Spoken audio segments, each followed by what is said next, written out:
today's edition of Pegasus Test. On today's edition, we're going to discuss magazines. Specifically today, we're going to talk about how many magazines should you have. Magazines are expendable items.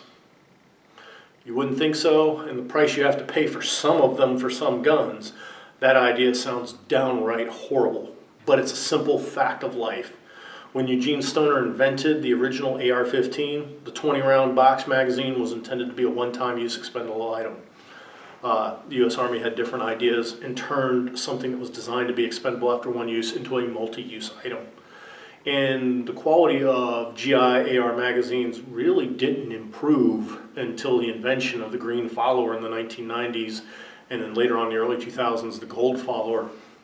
The standard, of course, was when Magpul invented their follower and really made the GI aluminum magazine super reliable. But I'm digressing a little bit. How many magazines should you have? You only need 10 more. No matter how many you have, you need 10 more. And when you get those 10, you still need 10 more. That sounds like a bit of hyperbole and very expensive. And maybe it is, and definitely it can be. The reason you want to have a lot of magazines is being an item that can be disconnected from the firearm, it can be lost. If you have an internal magazine to your firearm, like say on an SKS, the only way to lose that magazine is to lose the gun. And losing the gun creates a whole other set of problems that make the magazine issue irrelevant. However, in your AK, AR, or any other detachable magazine firearm, you can lose magazines through a variety of ways. If you're going out into the field, just walking through the woods, crawling over things, moving around brush, things getting snagged, can cause you to lose a magazine. That's why I would say in a field combat environment, use a good magazine pouch with a flap cover. A lot of these open top pouches, even though they hold on to the mags fairly securely, work great in competition and can even give you an advantage in said competition.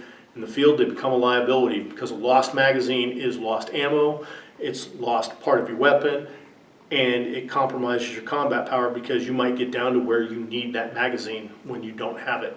Another thing about the magazines, about having a lot of them, even if you're not even taking them out of the wrapper, that's not important. Having a lot of magazines means you can also afford to lose them by accident. You put it somewhere, you don't remember where you put it, even though you know it's somewhere in the house, you can't find it, that's effectively lost.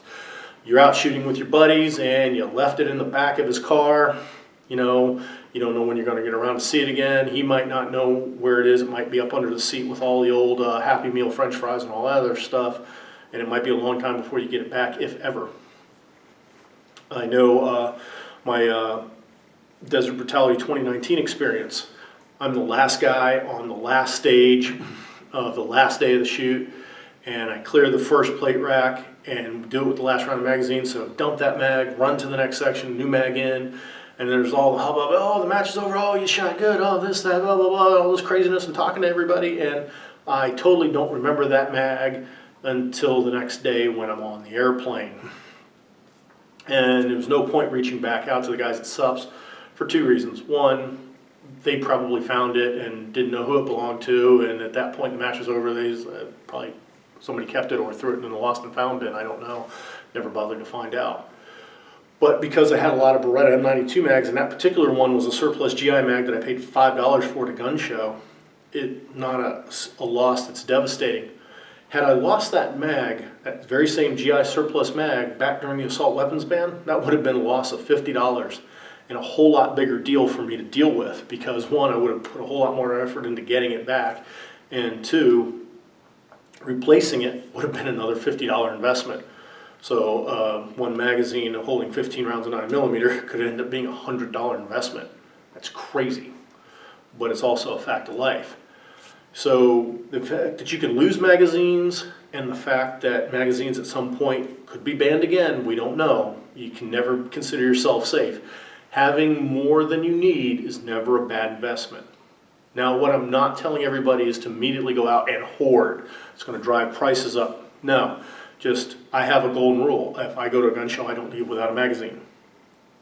It might be I'm at the table and buying something, and the guy goes, anything else? Yep, $10, another PMag. Walk by. Sometimes I've seen people having a sale. Hey, 3 PMags for your Glock 17, you know, $12 each. Well, $36 for 3 17-round magazines. Yep, they're good, reliable magazines. Absolutely, scoop them up, because you never know. So you don't have to immediately go out and buy 10 magazines or a dozen or 20 or however many you think you need to buy at one time. You can kind of use the Johnny Cash one piece at a time method, and it'll still get the same result. We hope you found this edition of Pegasus Test helpful and informative. Please comment, like, and subscribe, and tune in for future videos about magazines and firearms parts.